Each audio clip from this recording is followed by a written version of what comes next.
In 2015, the demographic health survey conducted by UNICEF estimated that 13.2 million children are out of school or living on the streets in Nigeria. And I mean, this has been an ongoing crisis that we think has to be addressed.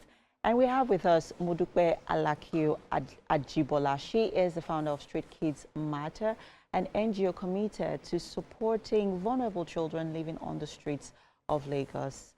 She works to reunite children with their families, offer them education, provide safe education for children from homeless families, ensuring that they are cared for and supported. How are you doing this morning? Good morning. Good morning. I'm doing very well. I mean, I feel like the children living on the streets has become more of a pandemic because it not only affects, security, it also borders on infrastructure and even how we function in our day-to-day lives. Because just driving randomly on the streets of Lagos, you see a little child just come and knock on your door. So sometimes it's not even about them not having a place to live. We've seen some of these children being exploited by adults. We've seen them being used as a means of livelihood, even by their parents. So this has not just become a societal issue, it's over time becoming a national issue. And from your experience working with children since 2020, how do you think that this issue, first off, can be curbed? How can we control it, not just as a society, but even as a country? Okay, thank you. I think in general, we tend to see the children as a problem rather than seeing them as vulnerable children. Right. And there are solutions to that. Yes, there's child exploitation going on, but some of the children have just found themselves in unfortunate situations. Right. And one thing we found is that we've met 4 different types of children. So you have children who are on the street that go back in the night, they go back home at night. You have children who are runaway children. So you pick them off the street, you return them, and then they're back on the street as well. Then you have children who can't even be associated with their families, so to say. And you have children, and part of those children are children coming out of Nigeria. We've met children from Cotonou, Togo, Mali, sleeping on the street. And then you also have children of homeless families on the street as well. So the solution differs for each of the children. I think with the children who have families sleeping on the street, you really need to provide accommodation for them. Some of them work, some of them don't, so they're not always exploiting their children. Some are still not on the minimum wage and are just unable to send their children, to send their children to school. And you may say, oh, we've got free education, but free education needs to be free, not just per policy or as per paying school fees. But some of them can't afford to buy school uniform, they can't afford to buy school shoes, they can't afford school bags, or the resources they need. Or the resources they need. So that again is an issue that needs to be tackled. Education needs to be totally free. And aside from being free, you can't expect a child that has not eaten to learn. We've had scenarios where we've picked up children, returned them back to their parents, and we're sponsoring their school fees, and then they run off again, only to find out that they're probably eating just once a day, so they feel they need to go back to the street and also more. So essentially, feeding the children has to be part of it.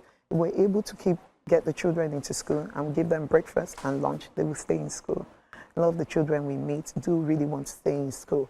And then there are other options as well.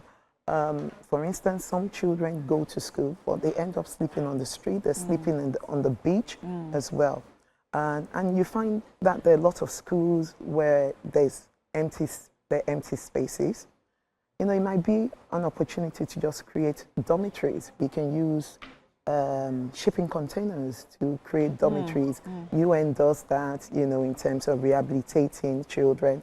And they could be on the school premises. They have their breakfast, lunch, and dinner, and they're able to focus on school. So those are options as well that we need to consider. Right. Some children are past they've passed by the age of going back to school. Right. We need to have a syllabus for them that, that includes literacy, numeracy, and vocational courses. Right. And they have to be vocational courses that are relevant to us.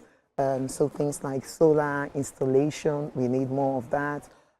Farming, IT, teaching them how to create content.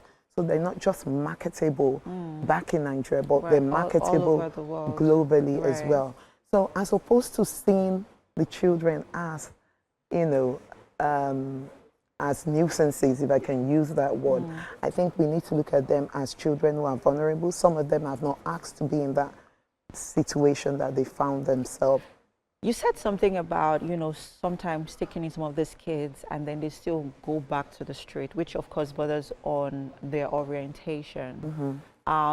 Is that something that, your foundation focuses on in terms of, taking them through therapy? Because it becomes a mental issue, at that point. Having to orientate them and to keep orientating them. So is that something that, your foundation also focuses on? Yes, definitely. So like I mentioned, the example I gave you about the child that ran away from home. And we found that he left home because he was only feeding once a day. Okay. I think, believe it or not, food is important to children. Right. If you feed them, a lot of them want to go to school.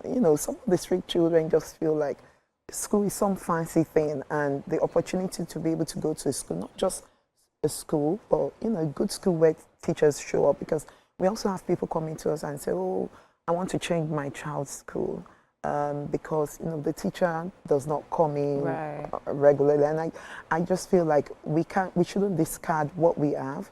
We also need to look at how we can improve those schools as well.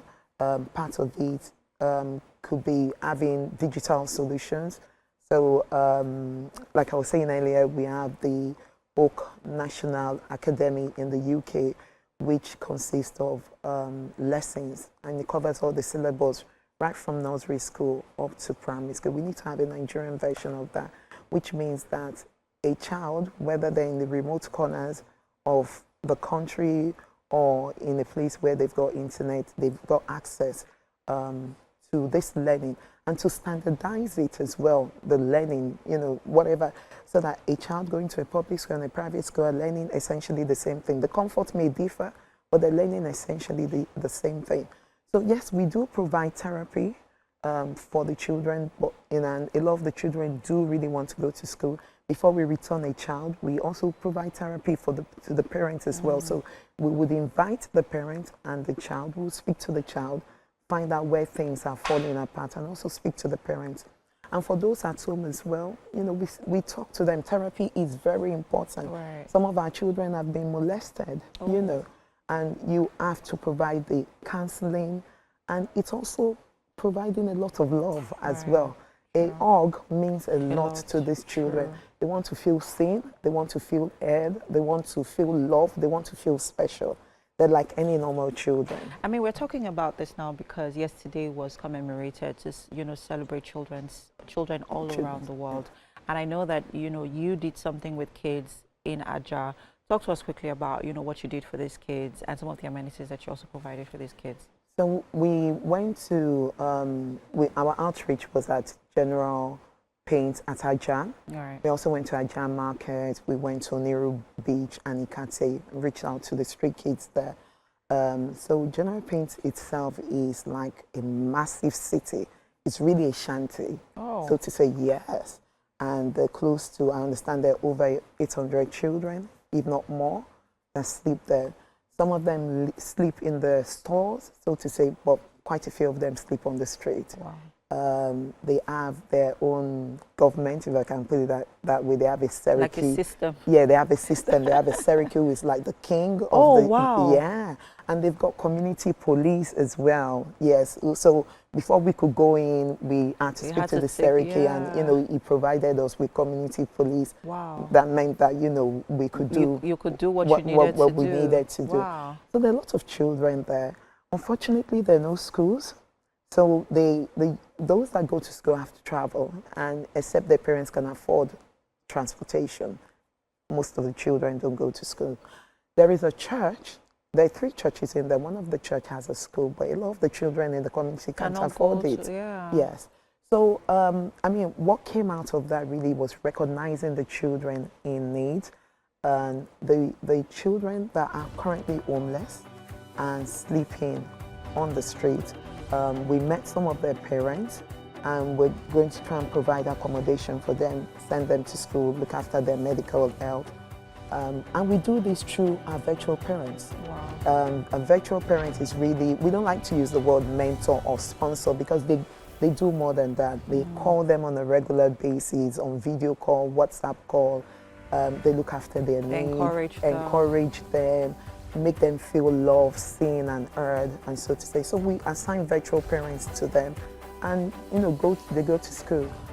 So we're planning to do that with the children who are homeless and sleeping on the street. The other children who are living in shanties and they're not in school, what we want to do is, we spoke to one of the pastors there, and together with the officials, right, we want to use the space there as an informal space for education for the children. Okay, but so this is an ongoing project. That's an ongoing project. I mean, what you're doing is very laudable. First off, it's never easy dealing with kids, especially vulnerable kids. So I applaud you and wishing you all the best. Thank you. I think this will also be an opportunity to also reach out to Nigerians who are interested in supporting these kids. And thank you so much, Modupe, for coming to share with us today on the show. All right. Thank you very much. You're welcome. And we have Bigiano coming up right next on the show. You don't want to go anywhere. You want to stick around for that conversation. We'll be right back.